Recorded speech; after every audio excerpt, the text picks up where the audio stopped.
here, g'day champions, how's it going? And welcome back to this week's vendor reset, the greatest on the interweb. Righto champions, it's weekly vendor reset time. Server maintenance is now done and dusted, which means Title Update 17, Season 11, Reign of Fire is here. We get a few quality of life changes, some new gear, and the story continues. For those that haven't seen it yet, let's quickly check out the season trailer.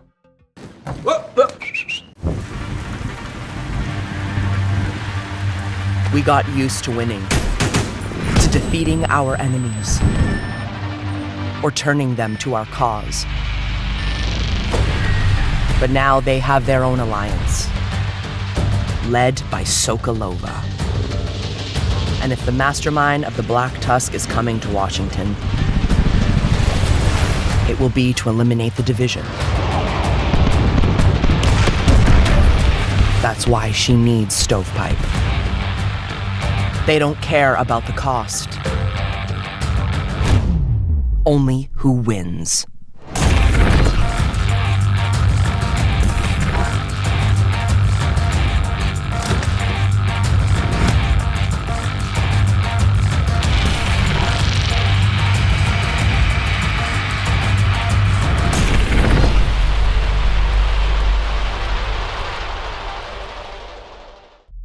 That's some pretty cool stuff. I'm really looking forward to seeing what plot twists we get this season. Firstly, welcome back to all you amazing subscribers, and if you are new to the channel and you're enjoying the content, you know what to do, pull your finger out and give that sub button a click. And while you're there, engage with this video. A like, a share, a comment, it all helps with the magic and the wizardry of the YouTube algorithm. Doing all this stuff is going to help the channel and our amazing community grow. And don't forget to check me out on all my other socials, including Twitch, Discord, Facebook, the works. All the links are in the description. Righto champions, before the vendors, let's see what's cracking in Div 2 this week. Now there's a fair bit going on this update. We're not going to go super in depth in this video though. For the quality of life changes, there's been some changes to the Jammer Pulse in PvP. Now you'll need to have less than a 3 skill tier difference to jam someone else's skills. A no skill tier build can jam from a 0 to a 3 tier build, but you won't have any impact on a 6 tier build. Finally, the shrapnel traps have been fixed in PvP. Hallelujah. Oh, hallelujah. I'll test all that stuff later to confirm, but that is definitely some great news. And the previous raid and legendary exclusive exotics, the Ravenous, the Bighorn, and the Eaglebearer have now been added to the Dark Zone loot pool. I don't agree with this. It does take away from the effort and the achievement of obtaining these through the raid or legendary content. For the cosmetic lovers, we get 12 new weapon skins, 11 new gear dyes, and 2 new face masks. Now for the new gear, we're going to get a new gear set and brand set, both the surrounding marksman rifles and headshot damage. Apparently that's what the community asked for. I don't think I'll be a fan of these. The new exotic gun is also a marksman rifle, and while it does look pretty badass, I think the talent's pretty shitty. But the one item that I'm so pumped for is the Ninja Bike Messenger Bag. I was crazy over this thing in Div 1 and it's awesome to have it return in Season 11. You will need to obtain this through your season track, and then once you've done that, it will enter your general loot pool. The Ninja Bag will come with a core armor, weapon damage, and skill tier, just like the Memento. The Ninja Bag will work with both gear set and brand set items to fulfill the requirements towards unlocking those bonuses. Basically, it's your wild card. And finally, the Division story will continue with a whole bunch of new faces and new Manhunt targets. Starting off right now with Chunks. Now there are a few more little bits and bobs in the patch notes, but I will leave the link to the full patch notes in the description below, so we can kick on and get to the vendors. So remember to stay up to date with everything Division related, follow me everywhere, the links are in the description. So that's what's happening in Div 2 this week. So as we mentioned, Manhunt target Chunk is now live, so let's check out the Manhunt briefing. Hey Agent, thank you for saving my ass last night. We need to bring you up to speed on Anderson and Sokolova's new alliance. Go ahead, Fred. General Anderson's true sons are embedded with the Black Tusk and have been helping Sokolova increase her fleet of hovercrafts in DC. After Coney Island, I'm concerned about potential mortar strikes. First up, Charles Trunks Crawford, ex-Navy, pure sadist. An engineer by trade, he has control issues and very little respect for the sanctity of human life. Lieutenant Bantam. Used to be a drone operator for the Army. He believes he isn't responsible for someone's death unless he gets their blood on him. Bantam will tell you he's never killed anyone because he's never had blood on his hands. But he's murdered thousands. Mort Cursed Kellogg. This guy has the worst luck. Rumor is he was a compulsive gambler. Got into debt with the wrong people and enlisted to try and pay back the loan sharks. They say he won the lotto on Black Friday and couldn't collect his winnings. Pretty sure loan sharks are the least of his problems now. Beatrice Auntie Kaplan. I know her as Petty Officer Kaplan. She killed a guy during basic because he called her Auntie. You kill a guy for giving you a nickname, and then you make everyone call you that so they never forget what happens to people who mess with you? She's petty and dangerous. And last but not least, Zachary Stovepipe Beatty. I hate this guy. He thinks he's untouchable. Used to be an explosive ordnance disposal specialist. Pretty sure it was just an excuse to blow shit up, since all he ever does now is blow shit up. Frankly, I don't trust men that pretty. They always get away with too much shit. Stovepipe and his team are heavily armed, ruthless, and know every inch of this city. They know where to strike to do the most damage physically and psychologically. Good luck tracking them down. I look forward to working with you, Agent. Agent, we know they've got hovercrafts and mortars on their way to DC, but we don't really know what they're planning. We've also seen an increase in hunter drones around the city. Cindy recovered a recording from one of them, but is encrypted. Wally managed to decrypt the file. She's at the castle settlement. Wally didn't want to talk about what she found on open comms. You should go meet her. Hey, Agent. It's Wally. Cindy's been doing security sweeps and noticed an uptick in hunter drone activity. Last week, she shot one down and recovered an encrypted file. She's a good hacker, but the data was too sophisticated for her. Lucky for you, I've been hacking Black Tusk and Hunter Tech for the past 2 months, so this was a piece of cake. Meet me at the castle if you want to hear what we found.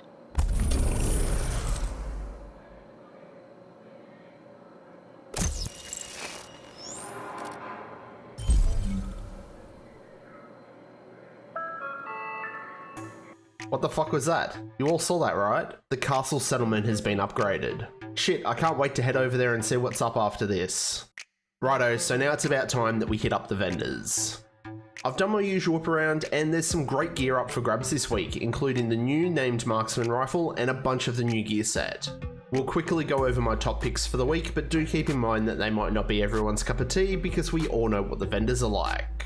Sometimes may be good, sometimes may be shit. As always, I'm your no fuss vendor reset guy that's not gonna fuck around and bullshit you or waste your time. So let's jump in and check it all out so you can get back to gaming. Kicking things off this week, we're gonna start at the countdown vendor. We've got the Tsunami, the Zero F's chest, and the Strategic Alignment backpack. The Tsunami's an awesome gun regardless, and this one's got decent rolls.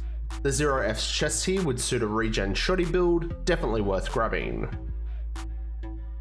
Then we're going to shoot on over and see Marco at the Haven for this Grupo mask. It's got crit hit chance and crit hit damage. This one's perfect to roll armor onto. Heading back to the White House, we're at our clan vendor where we've got the Sacrifice for 2 weeks in a row, and this one's pretty decent. We've got solid weapon damage, crit hit damage, and just roll on crit hit chance. Pretty bloody easy. We then have the chest piece of the new gear set, Hot Shot. Weapon damage and repair skills. Probably not the best combo on this one, but it's easy to grab and try out. Under that, we've got Hunter's Fury knee pads. These ones are a must buy. It's got max weapon damage and just max out the crit. And we've also got the Hot Shot mask. Again, weapon damage and regen, probably not the best, but it is here. Next up, we're going to have a quick stop at the theatre settlement where we've got an 11% protection from elites mod. 13% is the max. These are very handy to have on your builds for legendary PvE content. Over at the campus settlement this week, we've got the new named marksman rifle, the Relic. Buy 20 of these to donate and max out your proficiency ranks really fast. I did, however, pick up one just to try out myself. DZ West this week's got the Death Grips, nearly 130k armor, that 10% armor on kill, and roll that weapon handling to crit or something, not too bad. Shooting on down to DZ South, we've got the new Hotspot backpack. Low weapon damage and weapon handling, this one's probably just a nice little placeholder to try out the build. And the last stop this week is at DZ East, and to team up with all this new headshot gear, we've got the White Death. This one's got decent rolls and damage to targets out of cover, just swap that talent to whatever floats your boat and you're good to go. And like it or not, champions, those are my tasty pickle ticklers for this week. On screen now is today's targeted loot. Pause it, check it, and farm it. Make sure you do hang around and check out the full overview up next, and hey, if you spot a tasty buy for the week that I might have missed, mention it in the comments below to help everyone out. And like always, show your content creators your support, like, share, comment, and subscribe. All this kind of stuff really does help support myself and the channel. So that's going to wrap it up for this one, and I will catch you all in the next one. I'm Plum out.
Acer.